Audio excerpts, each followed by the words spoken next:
Nggih, saya mulai saja. Silakan kameranya dinyalakan dulu semua.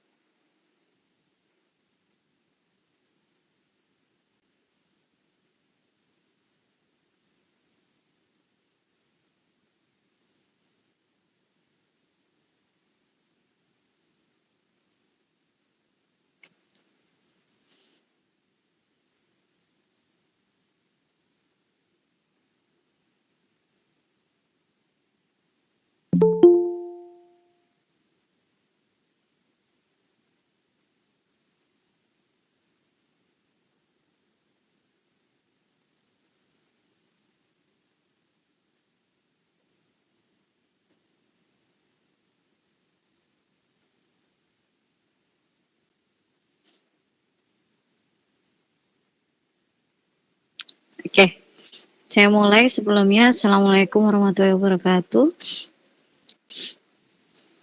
Waalaikumsalam Waalaikumsalam warahmatullahi warahmatullahi wabarakatuh. Nggih, ya.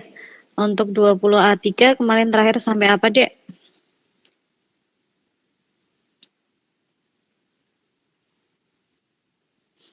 Rahasia kematian. Sudah dikerjakan soalnya? Sudah. Yes. Silakan salah satu share screen kita bahas dulu sebelum hari ini dikumpulkan.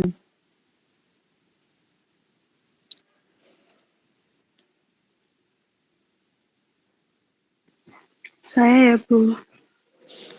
Silakan Dik Husnul. Oke, ini udah baru mulai kuliah ya.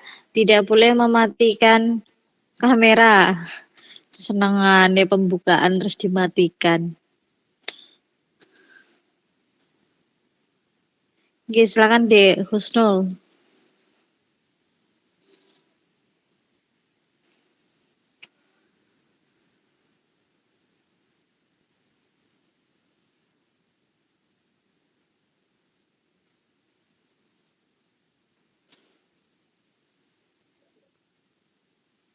Sudah, Bu. Bisa dimiringkan, Dek?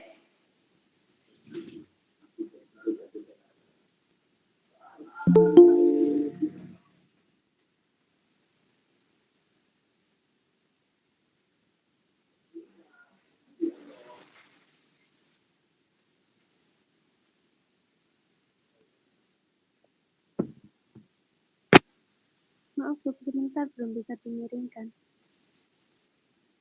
Ini pakai apa? Cam scanner? Nggih, Bu. Oh, kalau cam scanner enggak bisa. Ya udah, biar di zoom. Di zoom di tempatnya masing-masing.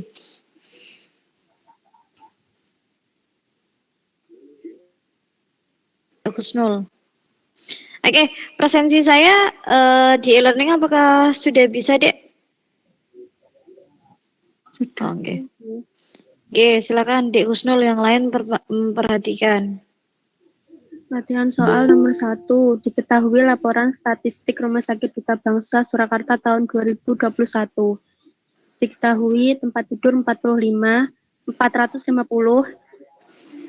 pasien keluar hidup dan mati 15.500 pasien. Pasien yang meninggal 475 pasien. Hari perawatan 140.789 hari. Lama dirawat 140.500 hari. Ditanya gross death rate atau GDR Rumah Sakit Duta Bangsa Surakarta 2021. Jawab, GDR sama dengan jumlah pasien mati seluruhnya dibagi jumlah pasien keluar hidup dan mati dikali 100%. Sama dengan 475 dibagi 15.500 dikali 100.000 dikali 100%. Jawabannya 3,06%, Bu.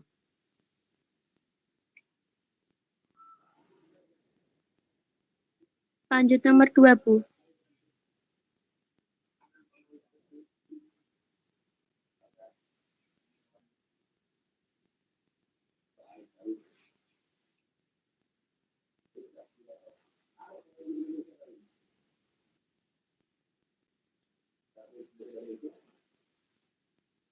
Dilanjut nomor 2, Bu.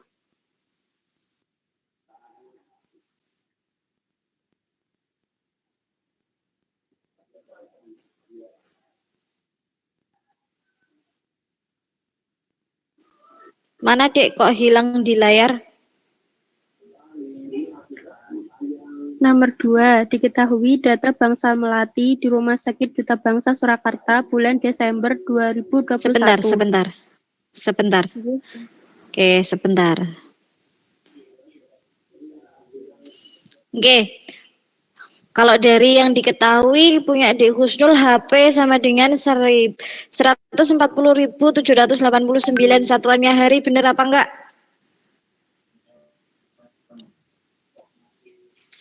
Tahun, Bu. Salah. Tulis. Salah. Jangan digeser Dek, hilang.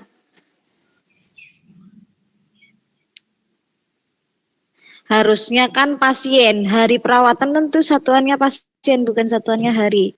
Diingat-ingat ya.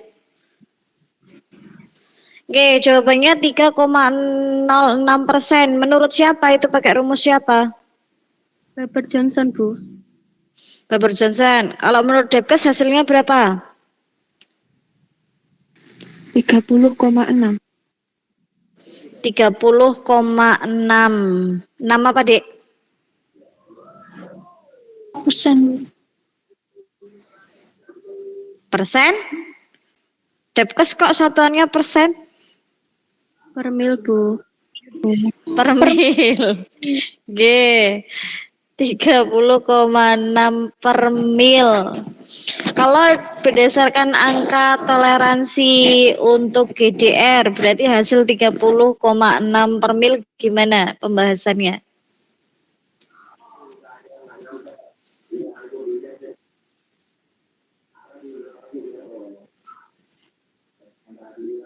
Angka toleransinya GDR menurut Depkes berapa toh?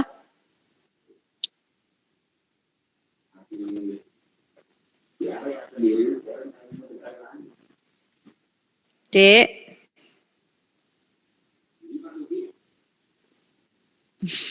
35 Angka per mil. GDR lo. Angka toleransi GDR menurut Depkes itu berapa? Tuh. Masa satu kelas tidak tahu? 45 per 1000. 45 per 1000. Ini Dek Kusnul kenapa dikeluarkan, Dek? Maaf, Bu, keluar sendiri. Sebentar, Bu. Oke. Kurang dari 45 pasien yang meninggal per 1000 pasien keluar hidup dan mati. Berarti kalau hasilnya 30,6 per mil. Berarti gimana?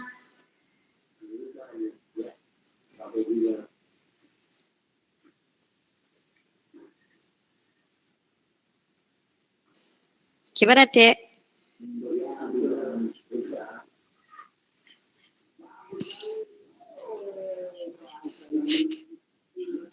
Kalian kok diem semua terus Sudah ngapa? Dapat ditoleransi. Sudah baik. Oke, sudah baik karena masuk ke angka toleransi. Silakan dilengkapi kalau nulis. Baik, Bu. Ya, sudah baik karena masuk ke angka toleransi, yaitu kurang dari 45 yang meninggal. Itu kan cuma 30. Oke, lanjut. Nomor 2, diketahui data Bangsal Melati di Rumah Sakit Duta Bangsa Surakarta bulan Desember 2021. Tempat tidur 150. Dari perawatan 2.750. Pasien keluar hidup 475. Pasien keluar meninggal 35 pasien. 10 diantaranya meninggal kurang dari 2 hari perawatan. Ditanya death rate. MDR sama dengan jumlah pasien mati lebih dari 2 hari atau 48 jam dibagi jumlah pasien keluar hidup dan mati dikurangi jumlah pasien mati kurang dari 48 jam dikali 100% sama dengan 25 dibagi 510 dikurangi 10 dikali 100% sama dengan 5%. Menurut Bapak Johnson, Bu. Oke, menurut Bapak Johnson 5%. Itu HP-nya juga satuannya salah ya, Dek? Iya, Bu. Oke, kalau yang menurut Depkes, ada yang sudah menghitung berapa hasilnya? Silahkan nanti dilengkapi pakai 2 hitungan. Baik, Bu. 9,01. Berapa, Dek, Stansa? 49,01. 49,01 per mil. Oke, kalau menurut Depkes jawabannya 49,01 per mil. Berarti kalau berdasarkan angka toleransinya NDR berapa? Kurang dari 25/1000. Ya, kurang dari 25/1000 pasien keluar hidup dan mati. Berarti kalau hasilnya 49,01 dengan angka toleransinya kurang dari 25 gimana?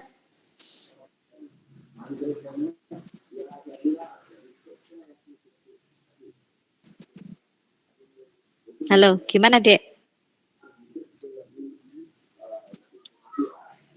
Melebihi. Tidak dapat ditolerir, Bu. Melebihi.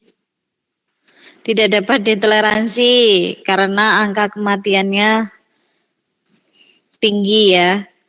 Melebihi batas toleransi. Oke, lanjut nomor 3. Silakan, Dek Gusnul. Nomor 3, pada tahun 2021, Rumah Sakit Duta Bangsa Surakarta membuat laporan jumlah pasien keluar obstetri sejumlah 2.950. Jumlah ibu meninggal setelah sesar karena arteri uterina rusak ada 6 pasien. Jumlah ibu meninggal setelah proses kuret 7 pasien. Jumlah ibu meninggal dengan diabetes dipicu kehamilan 3 pasien. Jumlah ibu hamil meninggal kecelakaan 15 pasien. Jumlah ibu hamil meninggal karena bunuh diri 2 pasien. Ditanya maternal death rate atau MDR tahun 2021.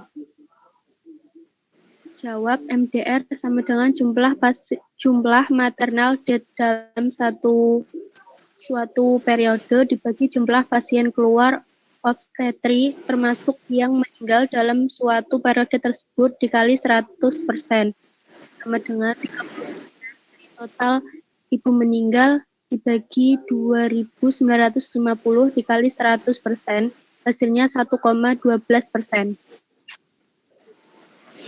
Oke, jawabannya kurang tepat ya. Coba di soal yang tadi, Dek Gusnul. Oke, perhatikan, kemarin sudah saya terangkan. Ibu yang meninggal, yang bisa masuk ke maternal, itu disebabkan karena apa yang bisa masuk ke hitungan maternal? Kehamilan. Ya, meninggalnya karena kehamilannya atau meninggalnya karena proses persalinannya. Berarti data yang diketahui di situ tidak bisa dihitung semuanya karena itu ada faktor eksternal. Coba sekarang dicek satu-satu. Jumlah ibu meninggal yang karena sesar dan arteri uterinnya itu berarti dihitung enggak? Tidak, Bu.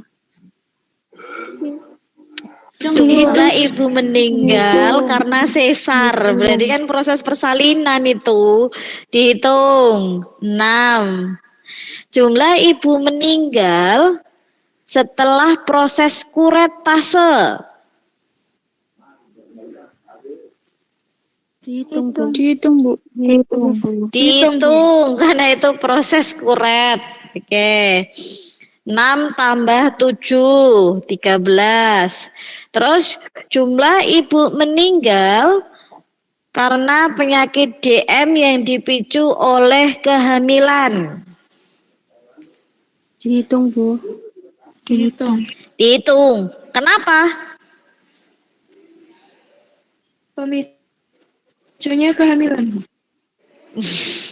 DM itu penyakitnya pasti sudah dimiliki oleh ibunya. Jadi keparahannya disebabkan karena kehamilan itu tidak dihitung. Karena sebelum hamil penyakit DM-nya sudah ada. Kalau ada pemicu-pemicu seperti itu tidak terhitung ya, itu faktor eksternal atau sering disebut dengan faktor tidak langsung. Jadi tidak dihitung kalau ada seperti itu. Terus kalau ibu yang meninggal karena kecelakaan, dihitung enggak? Tidak, Bu. Tidak, Bu. Tidak. Ya kalau kecelakaan di slide sudah ada loh, kemarin sudah saya jelaskan.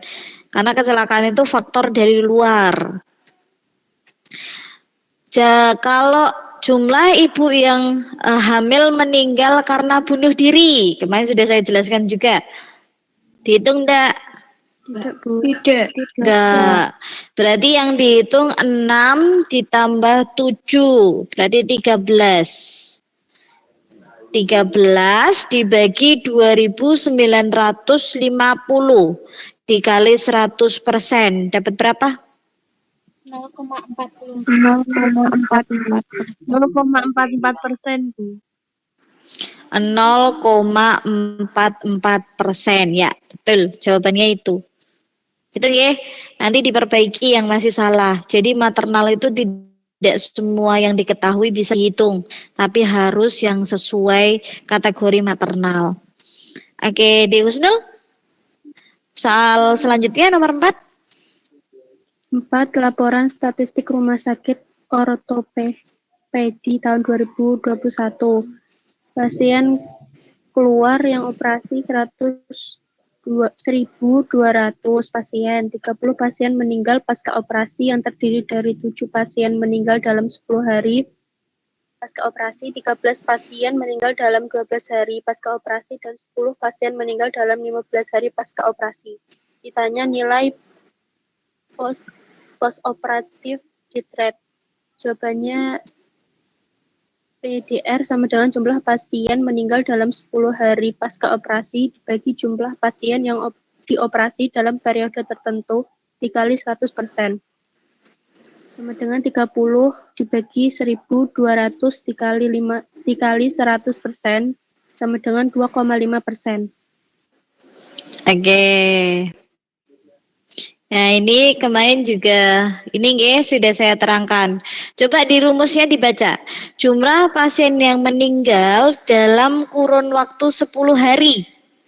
Berarti kalau dia meninggal pasca operasi lebih dari 10 hari berarti nggak bisa dihitung. Berarti kita cek di situ. Dari 1.200 yang meninggal 30. Tapi 30 itu ada kategorinya. Meninggal pasca operasi. 7 pasien meninggal dalam kurun 10 hari. Dihitung enggak 7 pasien di situ? Dihitung, Bu. Dihitung. Terus 13 pasien meninggal dalam kurun 12 hari. Dihitung enggak? Tidak. Enggak. Terus ada 10 pasien meninggal lebih dari 15 hari. Dihitung apa enggak? Enggak, Tidak, Bu. Enggak, berarti cuma 7 saja yang dimasukkan. 7 dibagi 1.200 dikali 100%. Dapat berapa? 0,58%. Oke, 0,58%. Gitu ya. Jadi kalau untuk MDR dan PDR itu hati-hati karena tidak semua yang diketahui di situ terhitung. Gitu. Oke. Nilainya 0,58%. Oke, lanjut di Usdul nomor 5. Nomor 5, data di Rumah Sakit Duta Bangsa Surakarta. Jumlah bayi lahir hidup 160. Jumlah bayi baru lahir keluar hidup dan mati 175. Jumlah bayi baru lahir mati 1. Jumlah fetal death early 2, intermediate 1, late 2. Ditanya neonatal death rate dan fetal death rate. Jawab NDR sama dengan jumlah kematian bayi baru lahir dalam suatu periode dibagi jumlah seluruh bayi baru lahir keluar perawatan termasuk yang meninggal kali 100%. Sama dengan 1/175 dikali 100% sama dengan 0,75%. 0,57. Iya Bu, 0,57%. G, ya. Jawabannya betul 0,57%. Jadi bayi yang meninggal baru lahir di situ kan ada 1 dibagi dengan 175. 175 itu bayi baru lahir baik itu yang hidup maupun mati sesuai dengan rumus dikali 100%. Jawabannya betul 0,57%.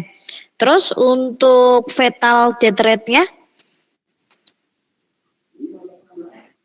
FDR sama dengan jumlah intermediate fetal ditambah late death dibagi jumlah kelahiran hidup ditambah jumlah intermediate ditambah late death dalam suatu periode tersebut dikali 100%. Untuk yang ini semua di total atau itu saja Bu, intermediate ya Bu? Ada 2 rumus kan? Iya Bu. Berarti di total semua Bu? Nah, berapa? 5 Bu. 5 dibagi? Dibagi 160 ditambah 5 dikali 100%. Sama dengan 3,03%.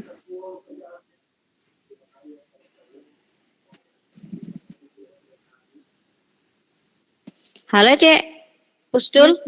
Iya Bu. Jumlah kelahiran hidupnya ada berapa?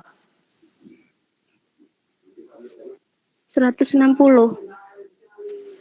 Oke, tapi jumlah kelahiran hidup dan matinya berapa? 175. Berarti berapa dibagi berapa?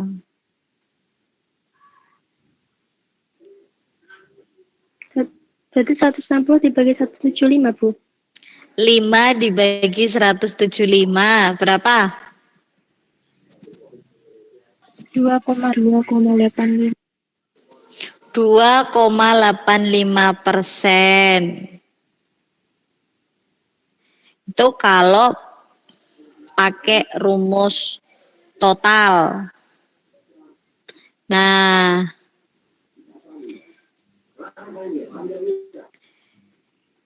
kalau pakai rumus yang satunya, yang ini ditulis sama Dek Husnul ini, intermediate-nya berapa? Kan rumus VDR ada 2. Ada yang early-nya dimasukkan, early-nya dimasukkan, ada yang tidak. Nah, coba kalau early-nya tidak dimasukkan, hanya yang intermediate sama yang late berapa jumlahnya? 163 Bu. Gimana? 3/163.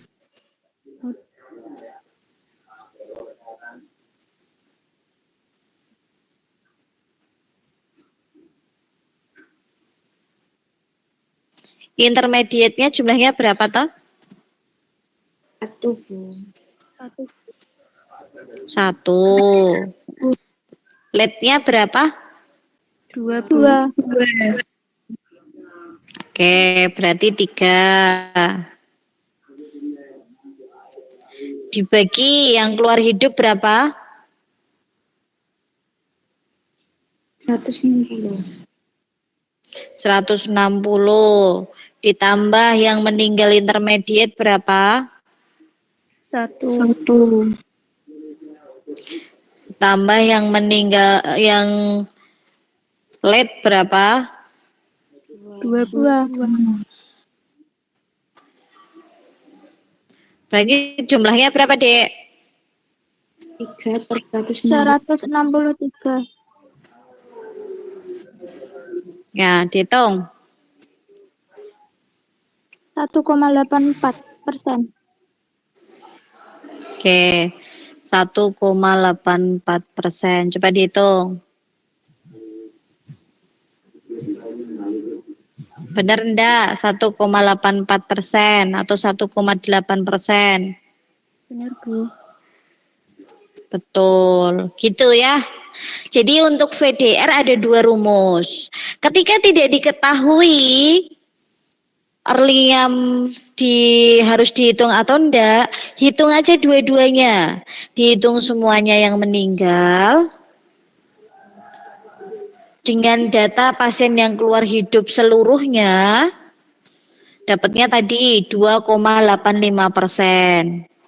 Kalau pakai yang rumus yang bawah sesuai yang ada di slide, berarti jumlah yang meninggal intermediate ditambah dengan jumlah yang meninggal late dibagi dengan jumlah pasien yang keluar hidup ditambah dengan jumlah pasien yang intermediate dan late. 3 dibagi 163 dikali 100%. Dapatnya berapa tadi? 1,84, Bu.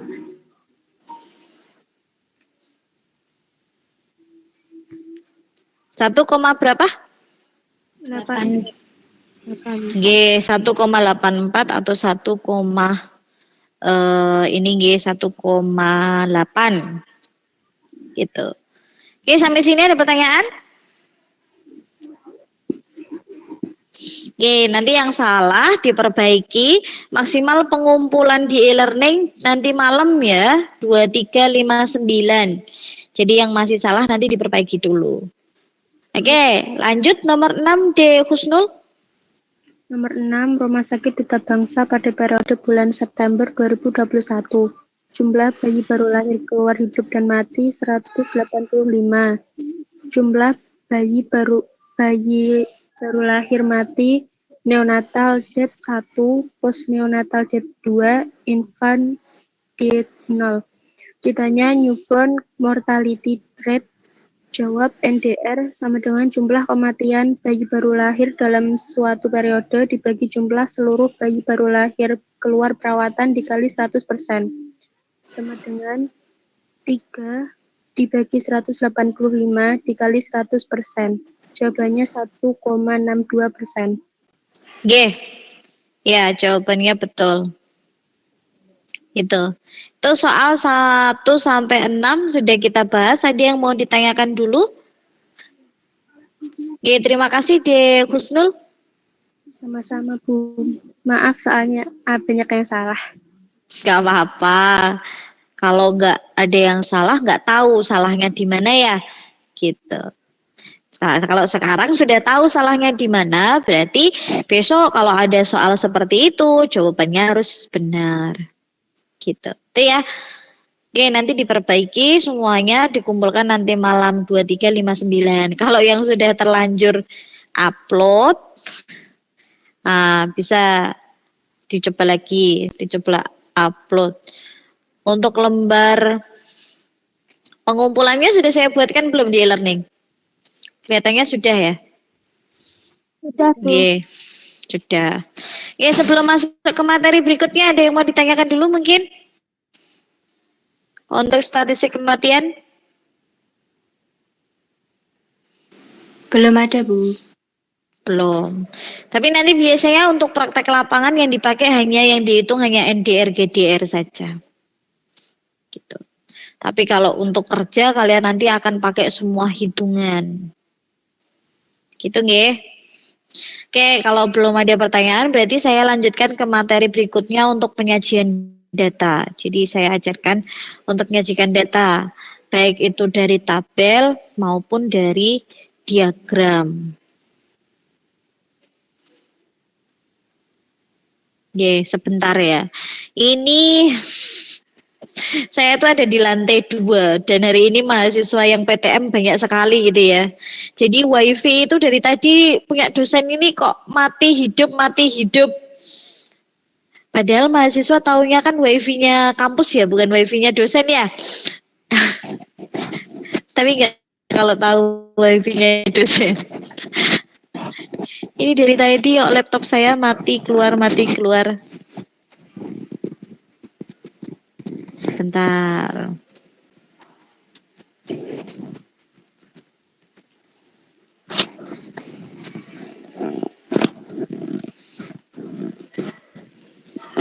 Ada yang bisa bantu share screen, Dek? Dek Lintang, materinya sudah ada di e-learning. Bisa bantu share screen materinya? Kalau saya sudah bisa masuk, nanti ini. Gimana, Dek? G.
Oke, sudah terlihat deh Lintang.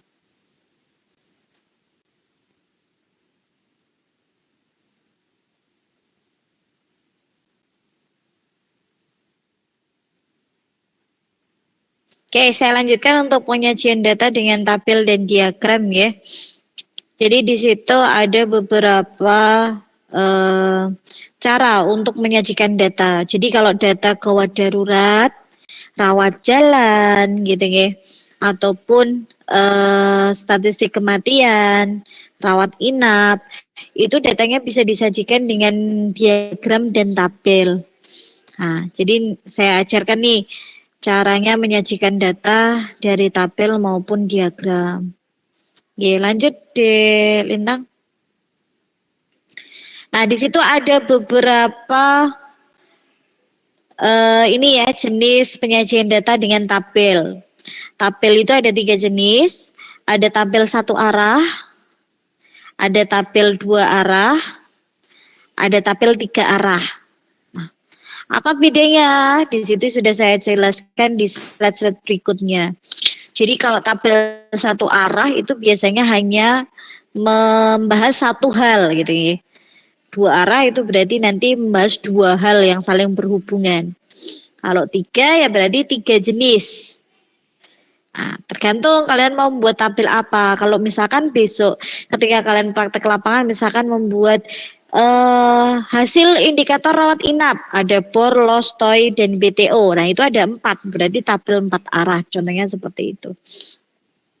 Jadi tabel itu ada ini ya, ada jenisnya masing-masing.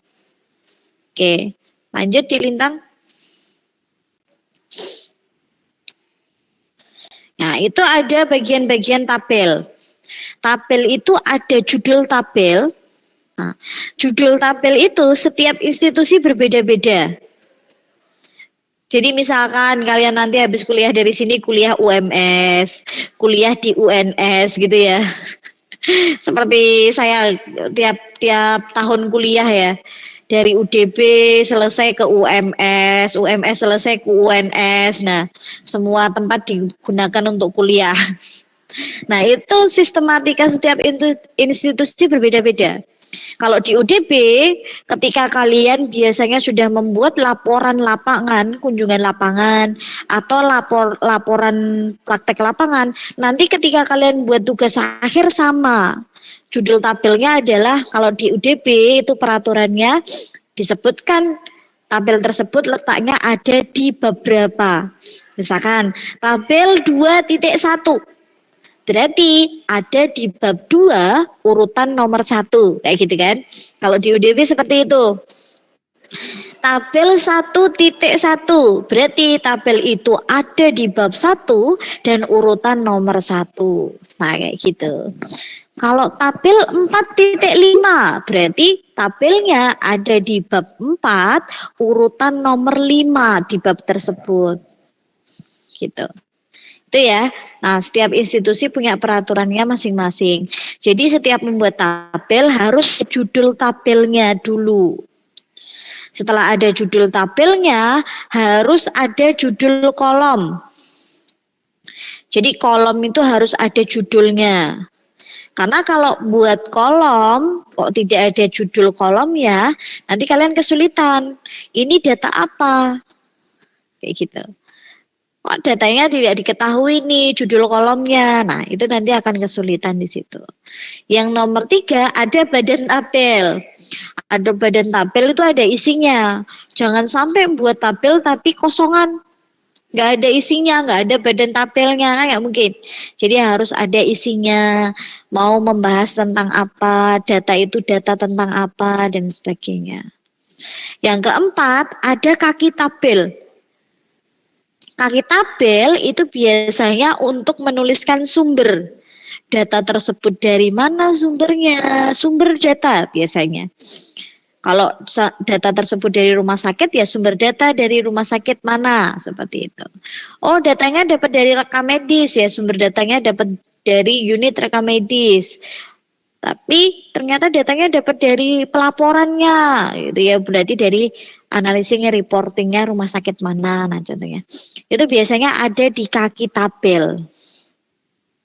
Terus yang kelima itu ada keterangan. Jadi tabel itu tidak boleh berdiri sendiri deh, harus diberi keterangan. Berdasarkan tabel di atas, misalkan nilai tertingginya adalah sekian, nilai terendahnya sekian. Kayak gitu. Jadi harus ada keterangannya sendiri-sendiri. Boleh keterangannya membahas hanya yang tertinggi dan terendah. Boleh juga keterangannya itu membahas keseluruhan datanya. Oh, ternyata dari data di atas gitu ya. Contohnya seperti itu. Tuh. Nah, slide berikutnya itu ada contoh tabelnya dan ini nggih bagian-bagiannya tabel. Nah, judul tabel di situ misalkan tabel di T berapa. Ada judul kolom. Berarti harus diketahui judul kolomnya nomor berapa. Terus itu membahas tentang apa kayak gitu.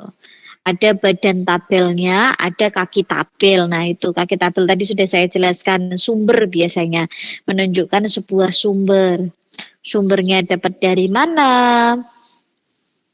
Seperti itu. Itu ya. Oke.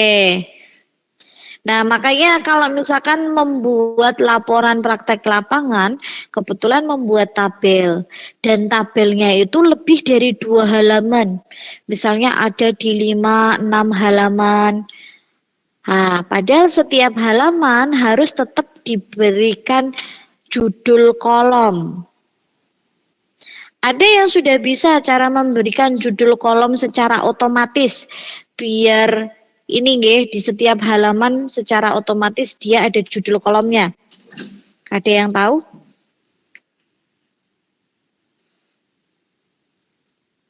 Dek.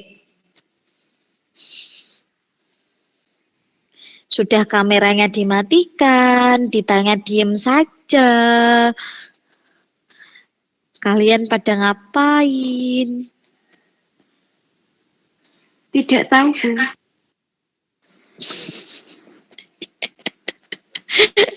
Tidak tahu. Dulu semester 1 ketika kalian belajar komputer dasar, di Word diajari enggak cara membuat judul kolom secara otomatis. Biar nanti kalau kalian buat kolom ternyata ada di 2 halaman yang berbeda, nanti judul kolomnya langsung ada otomatis. Belum tahu? Oke, nanti saya ajarkan coba. Saya ajarkan. Tapi setelah saya menyelesaikan ini penjelasan tabelnya dulu.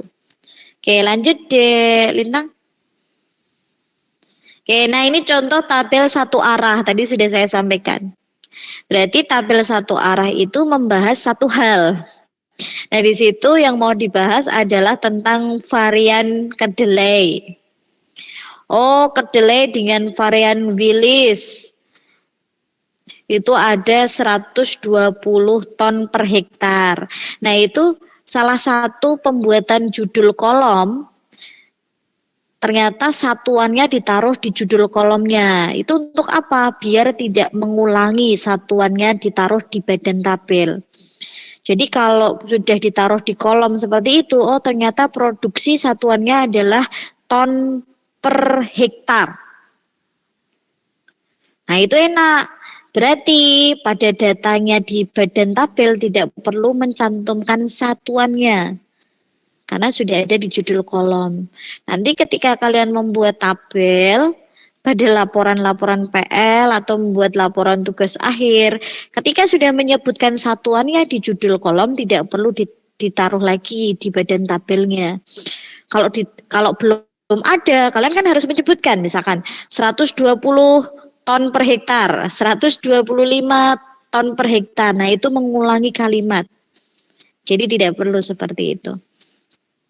Nah, ini hanya membahas satu hal saja, makanya disebut dengan tabel satu arah. Tuh. Oke, lanjut. Tabel dua arah. Oke. Ini tabel dua arah membahas dua hal. Apa yang dibahas? Yaitu varian dari kedelai, tapi di lain sisi juga ditambah dengan daerahnya. Jadi varian kedelai itu ketika di daerah di situ di daerah Memburungan dapat berapa gitu ya. Terus kalau di daerah Karangharapan dapat berapa kayak gitu. Jadi membahasnya nggak cuma satu arah dari variasi kedelainya saja, tapi membahas juga tentang daerahnya. Berarti itu namanya tabel dua arah yang dibahas dua. Gitu. Jangan cuma dihitung tabelnya loh ya. Kalau dihitung tabelnya itu kalau kalian lihat 3 loh. Wah. Tapi kan belakang itu menunjukkan total. Total itu tidak terhitung sebagai jenisnya. Gitu. Itu nggih. Itu contoh tabel dua arah. Oke, lanjut. Oke, ini contoh tabel tiga arah, berarti membahasnya 3 pembahasan. Apa saja di situ yang dibahas? Pertama, membahas tentang varian kedelai. Yang kedua, membahas daerah atau wilayahnya. Yang ketiga, ternyata di situ juga membahas jenis tanahnya. Berarti kan ada 3 pembahasan. Oh, ternyata variasi atau varian kedelainya di daerah Memburungan dengan jenis tanah liat, dengan jenis tanah berpasir. Nah, dapat berapa di situ? Kita. Jadi itu membahas 3 kategori. Jadi itu yang disebut dengan tabel 3 arah. Seperti itu. Sampai sini ada yang mau ditanyakan dulu? Belum, Bu. Belum. Oke, kalau belum di Lintang coba dikeluarkan dulu saya terangkan ini cara memberi judul tabel secara otomatis. Judul kolom maksud saya bukan judul tabel.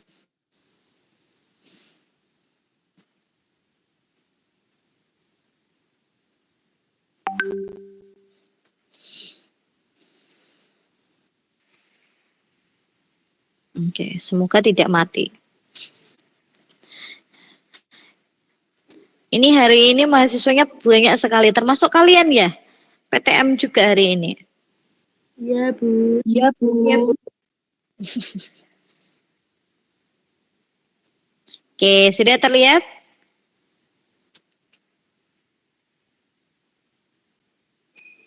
Belum, Bu. Belum, loading. Loadingnya agak lama, ditunggu agak sabar.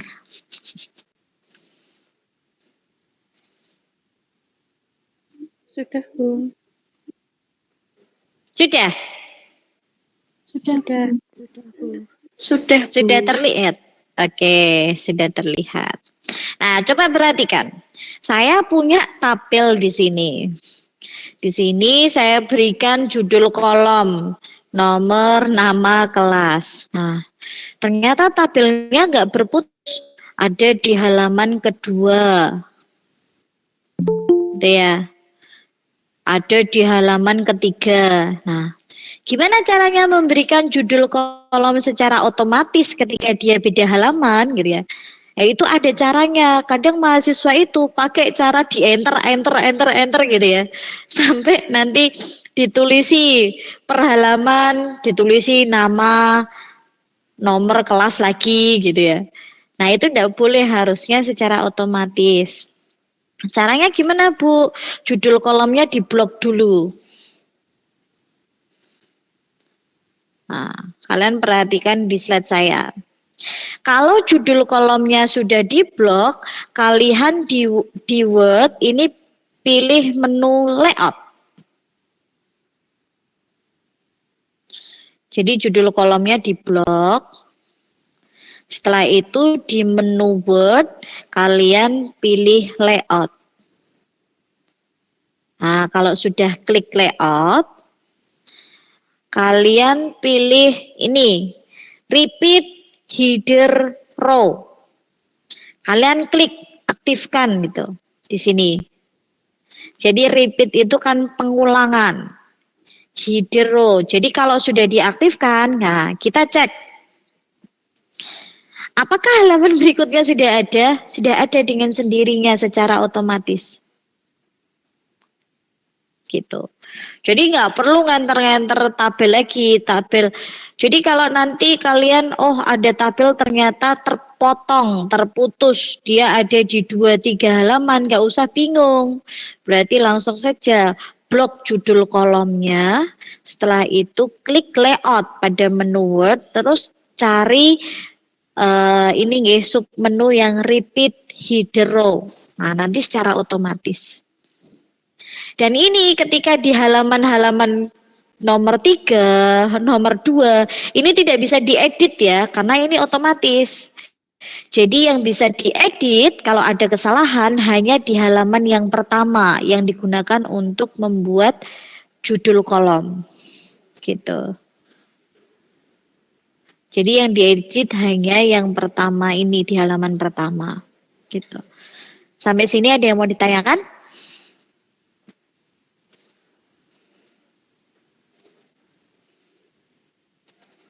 Belum, Bu. Belum. Oke, itu ya.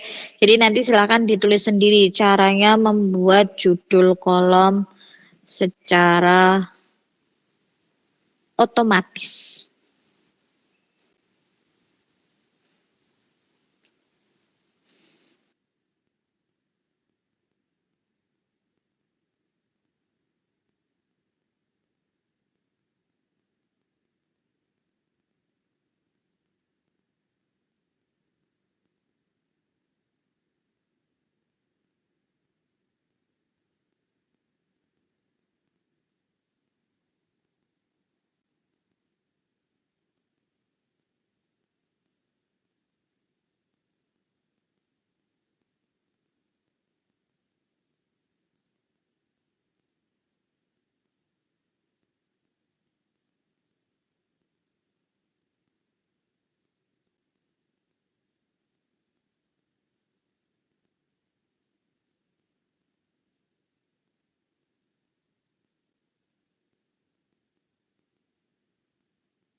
Bu, itu masih di mute, Bu.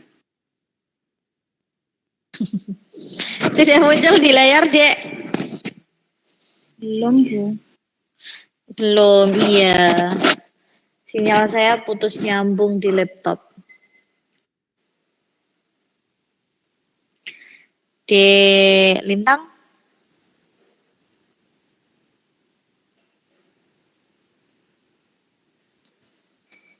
Bisa. Oke, coba lanjut share screen yang diagram.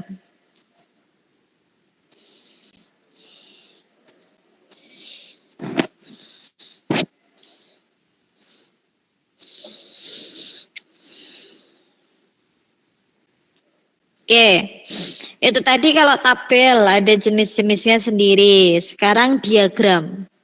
Diagram itu ada banyak. Ada di situ diagram atau grafik tentang grafik garis atau line. Ada grafik batang, ada grafik lingkaran, atau ada grafik gambar. Jadi wujudnya adalah gambar. Gitu. Oke, lanjut di Lintang.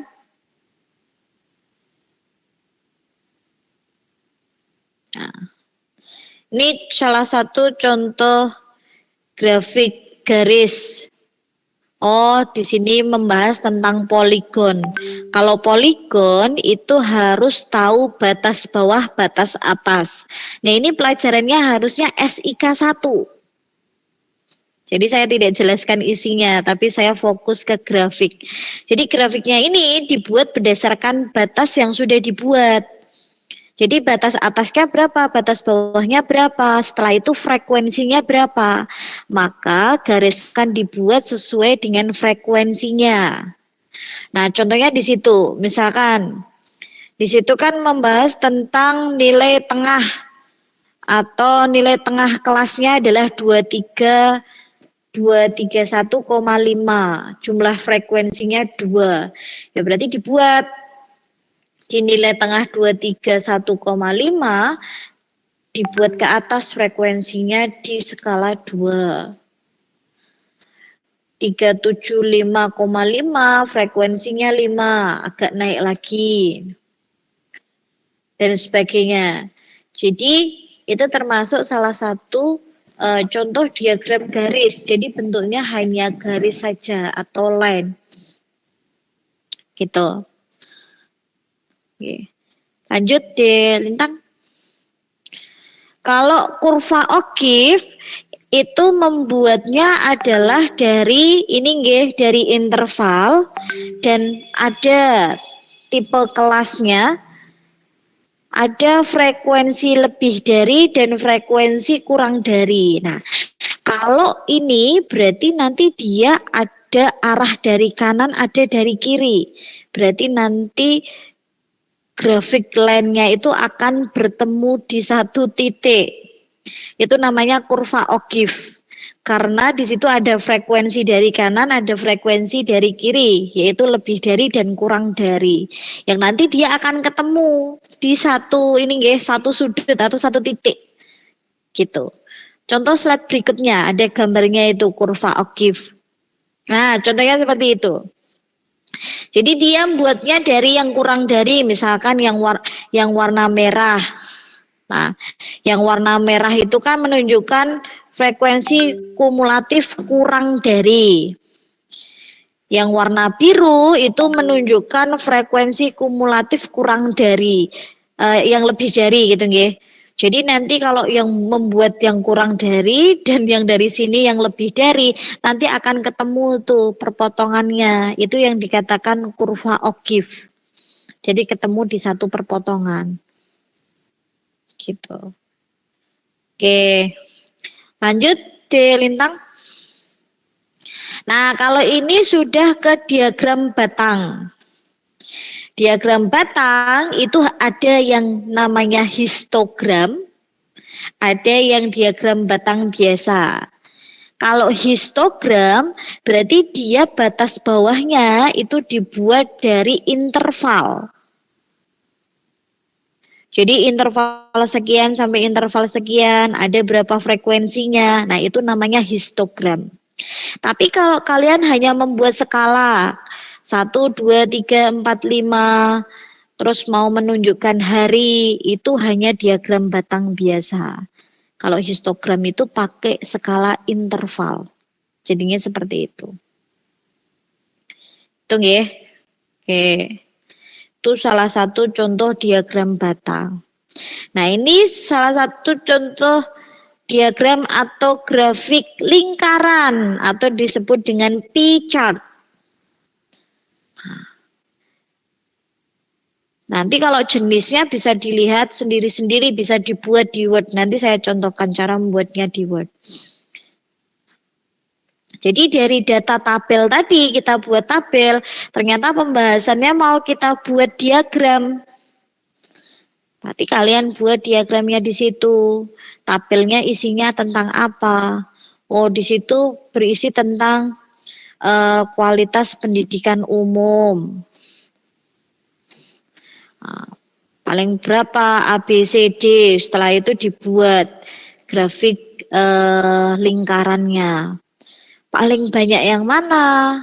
Dari kualitas ini ya, pendidikan umumnya. Dari A, B, C, sama D. Oh, ternyata paling banyak adalah B. Nah, jadi orang ketika membaca itu lebih mudah lihat dari tabel atau dari diagram dibandingkan dari kalimat. Kalau kalimat tuh harus menelusuri dari awal sampai akhir. Tapi kalau membuat diagram dengan tabel kayak gini, kita langsung bisa lihat, oh yang terbesar ini, yang terkecil ini. Nah, gitu. Masih kita ini ya gambar-gambar pi-nya ini masih kita berikan warna. Ada yang nanti dengan cara secara otomatis di Word ada. Jadi kalian harus belajar untuk nanti melengkapi di praktek lapangan kalian laporan kunjungannya. Gak cuma di praktek lapangan, tugas akhir pun nanti akan seperti itu. Karena sekarang sudah mulai ya, mulai dari kakak tingkat sekarang tugas akhirnya sudah langsung ke rumah sakit. Kalau dulu-dulu kan masih pandemi itu menggunakan studi literatur, kalau sekarang tidak, penelitian secara langsung. Gitu. Nah itu contoh diagram lingkaran. Oke, lanjut. Diagram gambar. Jadi ini ya disajikan dalam bentuk gambar. Apa saja? Dulu pernah saya jelaskan. Contohnya peta. Ya sudah gambar peta. Apa yang mau kita bahas? Oh ternyata penyebaran COVID-19 atau penyebaran pasien ini ya, pasien yang meninggal atau penyebaran kasus COVID-nya dan sebagainya. Bisa digambarkan dengan grafik gambar. Gitu. Tunggu ya. Terus lanjut.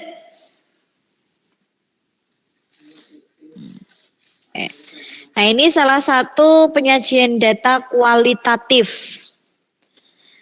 Kuali. Kalau di pembahasan ini ya, di pembahasannya statistik atau kalian dulu pernah saya jelaskan di pertemuan berapa itu ya, 1 apa 2? Jadi data itu setelah dikumpulkan, baik itu menggunakan tabel atau disajikan dalam bentuk diagram, itu harus bisa kita jelaskan menggunakan bahasa kualitatif.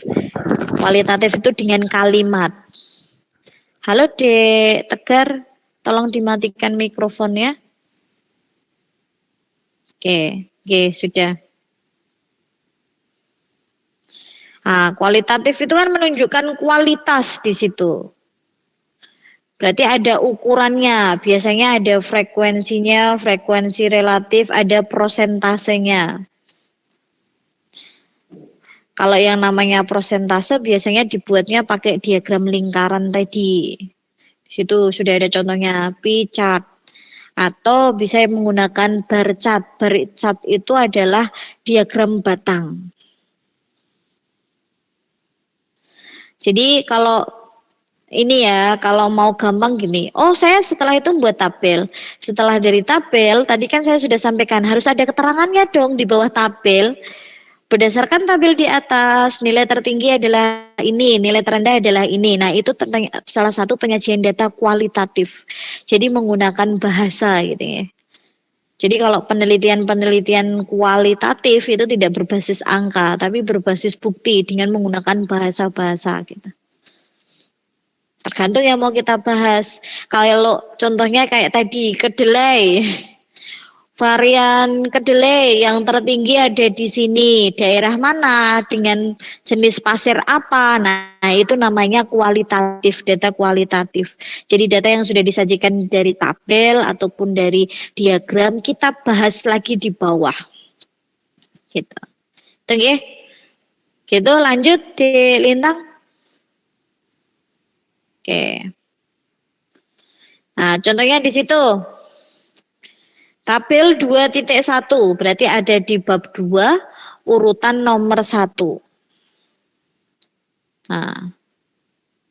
Nah, itu contoh penyajian data kualitatif. Tadi sudah saya sampaikan. Jadi dari tabel yang ada kita buat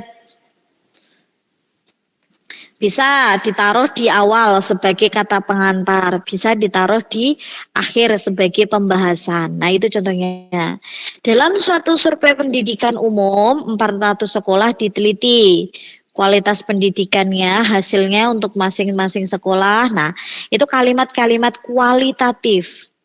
Jadi tabel itu sebenarnya bisa langsung kita ketahui nilai tinggi rendahnya. Tapi harus ada kata pengantar. Jadi kalimat-kalimat pengantarnya itu atau kalimat pembahasannya itu disebutkan dengan penyajian data kualitatif. Seperti itu. Gitu nggih. Terus lanjut di Lintang. Nah, oke. Nih keterangan kalau ini juga contoh kualitatif. O A-nya 9%, B-nya adalah 65%, C-nya 23%, D-nya 3%.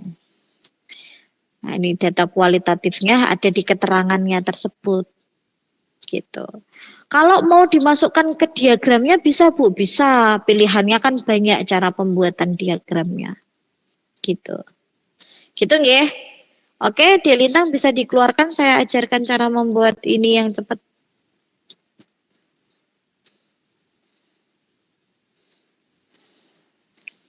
Semoga tidak keluar. Jadi saya di laptop ini keluar masuk.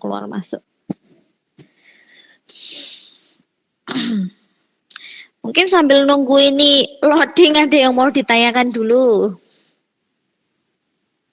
Belum, Bu. Kak. Belum, Bu. Jawaban yang paling gampang. Belum, Bu.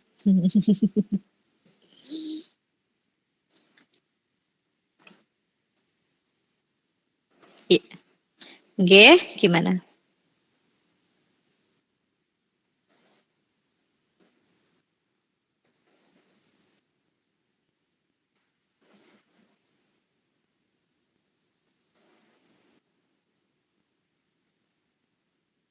Perwakilan salah satu saja, pusing nanti dosen tamunya. Misalkan hari Jumat itu 20A1, 20A2, 20A3. Salah satu aja rundingan. Siapa yang WA? Kalau yang WA sudah 20A1, 20A2 dan 3 nggak usah. Paham ya? Karena jamnya sama, linknya sama. Jadi jangan tiga-tiganya WA. Kalau saya jadi dosen tamunya, saya pusing. Gitu. Oke, sama-sama. Oke, sudah muncul, silakan perhatikan. Jadi kalau di Word nanti kalian pakai menu insert ya. Nah, pilihannya mana Bu? Kalau mau membuatnya diagram alir itu pakainya Smart Art. Nah, coba kalau saya klik pakai Smart Art. Nah, Smart Art itu diagram alir. Jadi, misalkan kalian membuat sejarah rumah sakit atau mungkin alur pendaftaran rawat inap, rawat jalan misalkan. Nah, itu bisa milih diagram alir di sini. Tinggal kalian milih yang bentuknya apa. Jadi saya sering menemukan mahasiswa-mahasiswa itu membuat diagramnya pakai shape. Kalau pakai shape itu nanti lamaan dan harus di grup. Kalau tidak di grup itu nanti akan lari kemana-mana. Jadi pakai ini saja. Kalau mau membuat misalkan sejarah rumah sakit. Oh, dia berdiri dari tahun berapa. Ini nanti kan bisa kalian edit sendiri kan. Misalkan saya berikan warna-warni gitu ya. Ya sudah tinggal pilih sendiri warnanya apa dan sebagainya. Nah, itu pakainya Smart Art. Desainnya bisa kalian ganti-ganti sendiri. Kalau mau pakai diagram alir ya. Jadi diagram alir itu pasti ada panah-panahnya gini. Tapi kalau hanya diagram biasa, kalian jangan pakai Smart Art, tapi pakainya chart. Kalian klik chart di Word kalian masing-masing. Nah, itu ada banyak jenisnya. Mohon maaf kalau penjelasan saya sama yang ada di laptop mungkin lebih cepat penjelasan saya. Laptopnya loading. Oke, jadi di menunya Word itu klik Insert, klik Chart. Nah, nanti pilih kalian mau membuat diagram apa. Apakah mau membuat diagram kolom atau membuat diagram garis atau mau membuat diagram pi itu lingkaran atau mau membuat diagram bar itu batang atau mau membuat diagram area dan semacamnya. Nah, ini kalian tinggal pilih di sini. Oke, salah satu misalkan kita mau ini ya buat diagram batang. Kalian tinggal pilih salah satu, klik saja. Kalau Word sekarang secara otomatis, jadi ketika dia sudah kita klik, dia nanti akan otomatis tinggal memasukkan nilai nanti kita. Nah, dia akan otomatis muncul dan di sampingnya sudah langsung ada Excel-nya, tinggal kita masukkan nilainya. Kita mau buat diagram apa? Ini salah satu contoh diagram batang. Kita mau buat diagram apa? Misalkan kunjungan rawat jalan dari bulan Januari, Februari, Maret. Nah, nanti kita buat, nanti di sini tinggal diganti seri 1, kategori 1 ini kita ganti kalimat apa, nanti dia akan berganti dengan sendirinya. Word sekarang sudah otomatis. Kalau dalam zaman dulu kita harus membuat di Excel dulu gitu ya. Baru nanti dari Excel kita blok, baru cari di insert. Tapi kalau dari Word sekarang sudah otomatis bisa insert saja, setelah itu klik chart. Tinggal pilih mana yang mau kalian buat. Ini contoh diagram batang. Gitu. Kalau mau buat diagram lingkaran Bu ya silakan kalian tinggal pilih diagram pi. Jadi klik insert, kalian klik chart, terus pilih diagram lingkaran yang mau kalian pakai yang mana. Contohnya yang ini, silakan diklik saja dengan sendirinya. Nah, nanti akan kelihatan diagram lingkaran.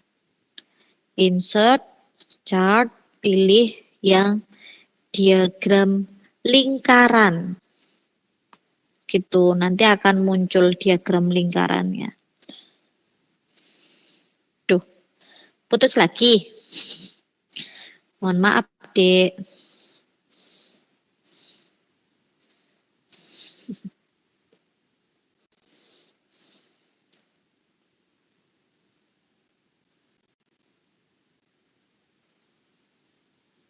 Gitu. Nanti akan jadi, oh saya mau pilih diagram lingkaran yang seperti ini. Kalau mau diedit, klik 2 kali saja, nanti dia langsung bisa ngedit. Mau yang seperti apa, mau langsung saya tulisi atau enggak. Kalau mau ditulisi langsung, diberi keterangan, ya cari yang jenisnya ada keterangannya. Nanti langsung ada. Jadi secara otomatis, jangan pakai save ya. Saya sedih kalau lihat laporan mahasiswa pakai save. Kalau pakai save itu harus gabungin satu-satu dulu. Nah itu kelamaan. Cari yang otomatis saja. Gitu. Intinya di bagian insert, cari di bagian chart. Itu kalau untuk diagram. Kalau di Smart Art itu untuk diagram alir. Gitu ya. Kalau untuk tabel ya cari di insert tadi yang bagian tabel. Jangan ada di satu menu ya. Nah, tabel berarti pilih di tabel. Gitu. Gitu sampai sini ada yang mau ditanyakan? Dek. Silakan.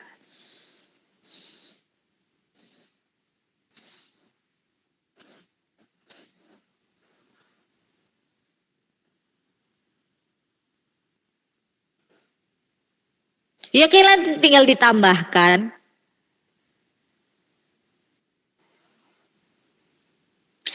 Kalau enggak pakai aplikasi namanya Visio. Jadi kalau yang mahasiswa ambil komputerisasi pasti tahu aplikasi Visio itu digunakan untuk membuat flowchart. Gitu. Kalau mau pakai bisa sebenarnya Smart Art, misalkan mau buat bagian apa? Oh, bagian ini ya. Organisasi.